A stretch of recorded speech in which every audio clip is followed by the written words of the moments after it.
the White House and when and how they want to announce the specifics of that trip, except to say that I spoke with the President, and he is very much looking forward to his trip to Southeast Asia, and I know that the White House is preparing for that, and his meetings, a lot to discuss.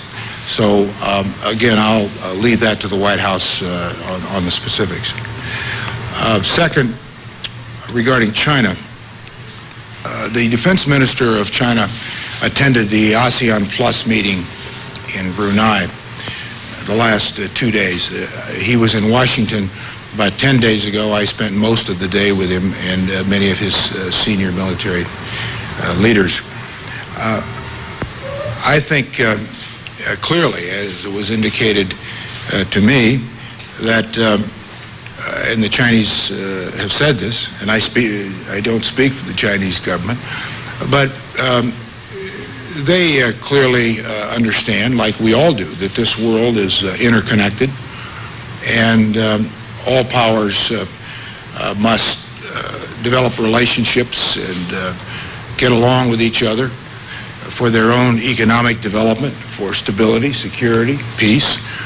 You cannot have growth and development and possibilities for the future and your children without stability, without security, without resolving disputes through war. So I welcome, and I think the ASEAN nations welcome China's participation in these institutions and organizations to find opportunities to be able to build platforms where you can deal directly with disagreements and with disputes in a peaceful way, and hopefully moving toward a consensus of resolution. That's the way of the future for nations, and I think to have China as a responsible partner of many of these institutions and international organizations is important, and I suspect they see it in their self-interest as well. Thank you, sir. Thank you, Joyce. Our next question will come from Mr. Julian Barnes of the Wall Street Journal. Mr. Hagel, first question to you. You said this would be an international collaboration, the potential strikes in Syria, but with Britain voting against a strike, is that still possible?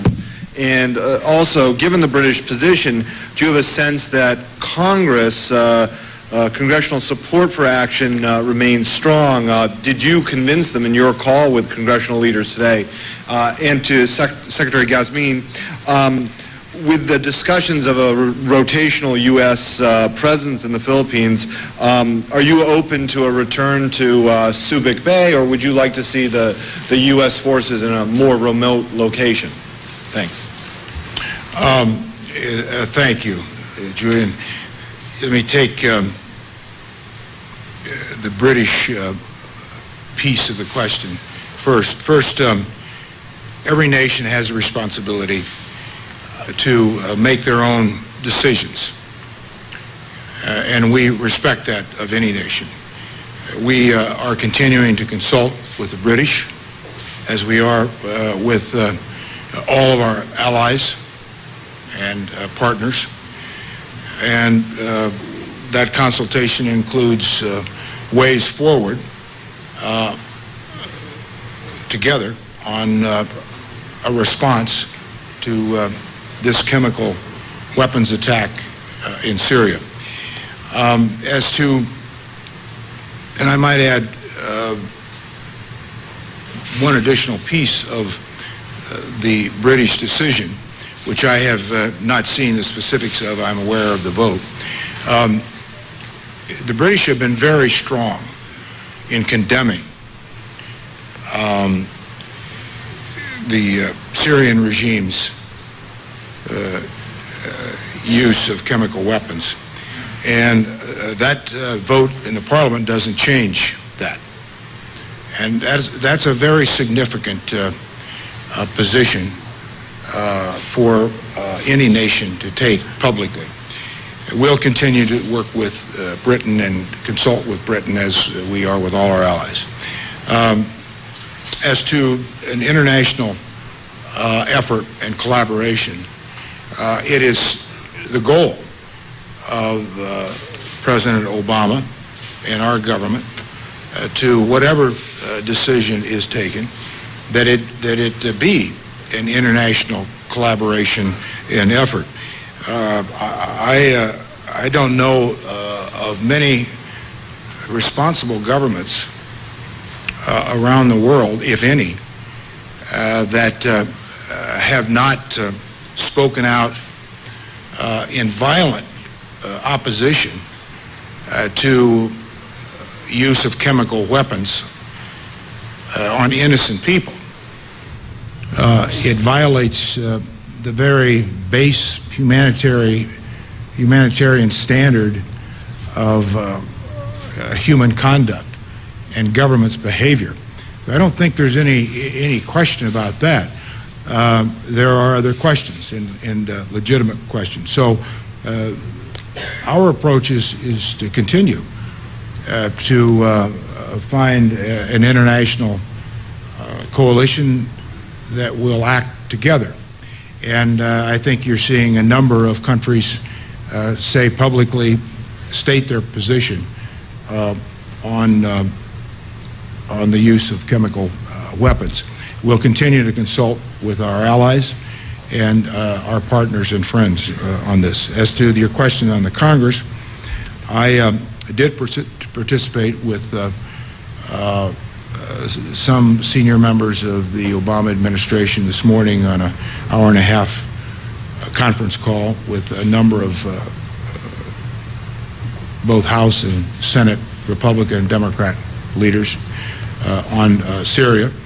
First, as I did on the conference call, thanked them for their analysis, their thoughts, their time. The Congress, like in any democracy, is important to this process. Their views are critically important. There are many members of the Congress who are very experienced leaders. So it's important that we coordinate with the Congress, as we will continue to do. We reach out to get their thoughts on this issue. We will continue to do that. The objective of the call today was not to convince anyone of anything. The objective was to give the leaders of the Congress an update on our thinking, on where we are on this issue, and just as importantly, seek their advice, to seek their opinions on a way forward. Thank you. You talk about the openness to Subic, and Subic Bay is one of the facilities that was mentioned as for U.S. forces to access in. Right now, we are, as soon as the framework agreement is complete, we will provide the necessary access to all these facilities. And this is not limited only to Subic, but to Philippine military facilities if necessary. Now, you talk about increased presence. During our 2+2 meeting with the two secretaries, Foreign Affairs and Department of Defense, we talk about high-value, high-impact projects, which necessarily increases the participation of forces. So we suggested enhanced engagement with the U.S. forces, which necessarily would mean more forces and more engagements. Thank you, sir. Thank you, Julian. Our last question will come from Charmaine Deogracias of NHK. Good morning. The U.S. has already made clear what pivot to Asia means. But then we would like to know how this pivot will be implemented and reflected in the New Deal between the Philippines and the U.S. on increased rotational presence. That's one. Its impact on maritime security in the South China Sea, and how the events in Syria will affect this pivot to Asia. May I ask for clarification? Are you talking about the framework agreement? Yeah. How the pivot to Asia will be implemented and reflected in the New Deal, and then is that what we want to?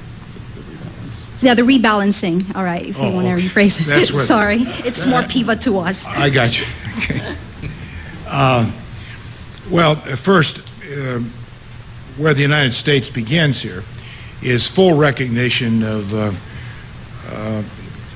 the friendship, the alliance, the partnership between our two countries. As the Secretary noted in his remarks, we have had a security treaty for a long time.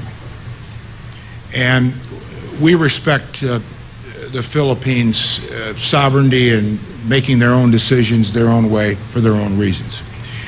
But the Philippines, for the United States, has been a key treaty ally and partner for many years. And so we build on that relationship. And I think the fact is that the minimum credible defense approach that the Philippines is adhering to and taking is one that we agree with and we will work with, want to work with. There are common interests that we have and have had for both the Philippines and the United States. Their economic interests, their security interests, environmental interests, their disaster humanitarian interests. We've worked together on these issues for many years. So what we have tried to do, both of our countries, is find a way forward into the future where we can build on those common interests in this alliance, friendship, and partnership that we've had.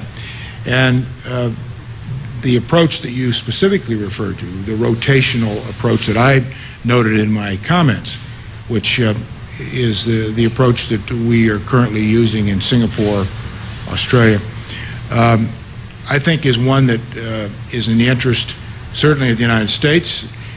The Filipinos will decide whether they believe that's in their interest or not. We're already working together on ship repairs at Subic. So there are already many interests that are there and developing and deepening. But it has to be in the interest of everyone. As to how this would relate to Syria, well, as I have said in the rebalance to the Asia-Pacific for the United States, it should not be misunderstood that this is a retreat of the United States from other parts of the world. It's not. It's essentially what it says and what it means. It's a rebalancing of our efforts, our priorities, our assets, our resources to where we believe the future is going to develop most significantly for us in our own national interest. The United States has been a Pacific power for many, many years. That's not new. These relationships in the Asia-Pacific are not new. But threats change, dynamics change, the world shifts, demographics shift. We're experiencing maybe historic economic diffusion in the world. The world's never seen anything like this. Much of that is coming from Asia, from the Pacific, sea lanes. So I think you add all of that up and it is incorporated in the larger framework of the agreements that we're working on now. Thank you, sir. Thank you, Charmaine.